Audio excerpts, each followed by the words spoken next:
Hello friends.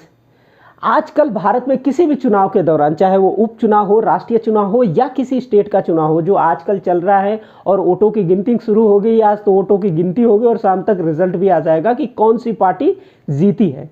लेकिन ये EVM machine जो है, इसको लेके बड़ी सारी मीडिया रिपोर्ट्स आ रही हैं कि इसके साथ टेम्परिंग की गई है, धोखाधड़ी की गई है। यदि कोई पर्टिकुलर पार्टी जीतती है तो ईवीएम मशीन के साथ टेम्परिंग करके, उसके साथ छेड़खानी करके ही वो जीतेगी, ऐसे वो नहीं जीतेगी। तो चलिए, किसी भी फालतू की बात पे नहीं जाएंगे। हम नहीं जाएंगे कि किसी नेता के घर में ईवीएम मशीन मिली या किसी गाड़ी में बहुत सारी ईवीएम मशीन को ले जाते हुए पकड़ा गया, लोगों ने ईवीएम मशीन के साथ छेड़खानी करते हुए देखा। ये सारे जो भी मीडिया रिपोर्ट्स या न्यूज़ में जो कुछ भी ईवीएम मशीन को लेके धोखाधड़ी के मामले आ रहे हैं कि नहीं, ये पर्टिकुलर पार्टी या इस पार्टी के लोग इस ईवीएम मशीन को हैक करने की कोशिश कर रहे हैं, इन किसी भी टर्म पे हम नहीं जाएंगे। हम सिर्फ ये समझने की कोशिश करेंगे कि क्या यदि कोई एक सिंपल वोटर, हम और आप जैसे वोटर, ईवीएम मशीन में अपने वोट को, वैल्यूबल वोट को डालता है, तो क्या उसके बाद उस ईवीएम मशीन को हैक किया जा सकता है? Is it possible to hack EVM machine? तो हम इसी लॉजिकल और टेक्निकल टर्म को समझने की कोशिश करते हैं। क्योंकि आजकल तो बड़ा ही कॉमन हो गया, सारी राजनीतिक पार्टियां, जितने भी राजनीतिक पॉलिटिकल पार्टीज़ हैं, वो एक दूसरे के ऊपर यही आरोप लगाते हैं कि नहीं, ये यदि चुनाव में जीत गए हैं तो ईवीएम मशीन के साथ टेम्परिंग करके जीते हैं। तो हम इस बात पे नहीं जाएंगे। हम सिर्फ एक टेक्निकल टर्म को समझने की कोशिश करेंगे कि ईवीएम मशीन हैक करना पॉसिबल है या नहीं। एक सवाल करते हैं सिंपल आपसे कि क्या ईवीएम मशीन को हैक किया जा सकता है? और संक्षिप्त सा आंसर है जी नहीं। चलिए समझते हैं। किसी भी डिवाइस को हैक करने के लिए हमें दो तरीकों की ज़रूरत होती है। पहला, उसके साथ कम्युनिकेशन स्थापित करना। कम्युनिकेशन दो तरीके से स्थापित किया जा सकता है, एक वायरलेस तरीके से और एक फिजिकल कॉन्टैक्ट के साथ। पहला समझते हैं कि वायरलेस तरीके से।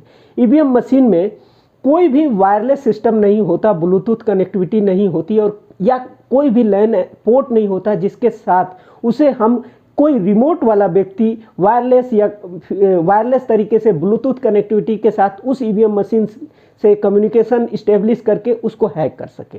या ये तो यहीं पे गलत हो गया कि वायरलेस तरीके से ईवीएम को हैक नहीं किया जा सकता। दूसरा, फिजिकल कनेक्टिविटी के थ्रू ईवीएम मशीन आपके पास लेके आए, उसको वायर के थ्रू आप कनेक्ट करो और उसको उस तरीके से हैक करो। ये पॉसिबल ही नहीं है, क्योंकि उसमें कोई ऐसा पोर्ट ही नहीं होता जिसे किसी भी कंप्यूटर के साथ उसको कनेक्ट करो या किसी ऐसी पर्टिकुलर हैकिंग डिवाइस के साथ उसको कनेक्ट करो तो उसे हैक किया जा सके। उसमें कोई फिजिकल पोर्ट ही नहीं होता। देखिए, ईवीएम मशीन को हैक करने के ये दोनों ही तरीके थे, एक फिजिकल कनेक्टिविटी के थ्रू या वायरलेस कम्युनिकेशन के थ्रू। किसी भी डिवाइस को हैक करने का यही तरीका होता है कि उसके साथ कम्युनिकेशन इस्टेब्लिश करो। हम ईवीएम के साथ ना तो फिजिकली और ना ही वाईफाई या वायरलेस तरीके से कम्युनिकेशन इस्टेब्लिश कर सकते हैं। और जब हम उस डिवाइस के साथ कम्युनिकेशन इस्टेब्लिश ही नहीं कर सकते तो हैकिंग का सवाल आता ही नहीं है।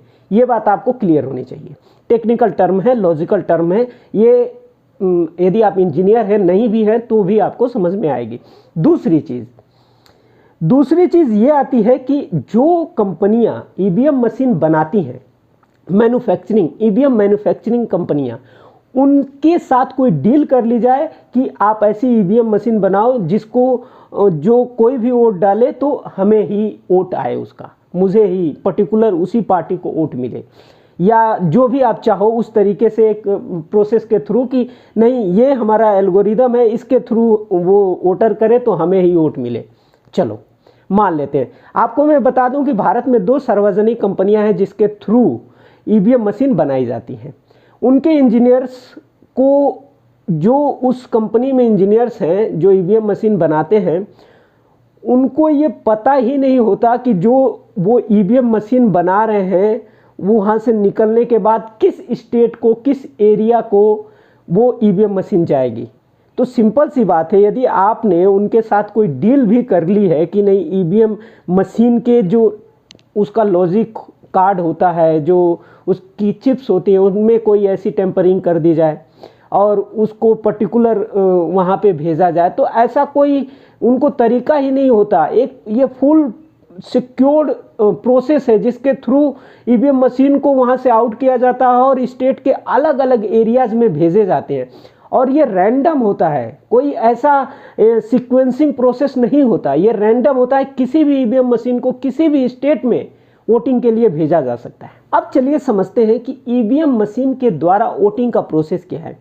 एक ईवीएम मशीन गवर्नमेंट द्वारा किसी ऑफिसर को अलॉट किया जाता है और जिस ऑफिसर को अलॉट किया जाएगा वो ईवीएम मशीन जिस एरिया में जा रही है वो उस एरिया के जितने भी राजनीतिक पार्टियाज हैं उनके जो नेता होते हैं वो आके वहाँ की 5% ईवीएम मशीन को रैंडमली चेक करते हैं उस ऑफिसर के सामने और ये वेरीफाई करते हैं कि ईवीएम मशीन ओके चल रही है या नहीं चल रही है।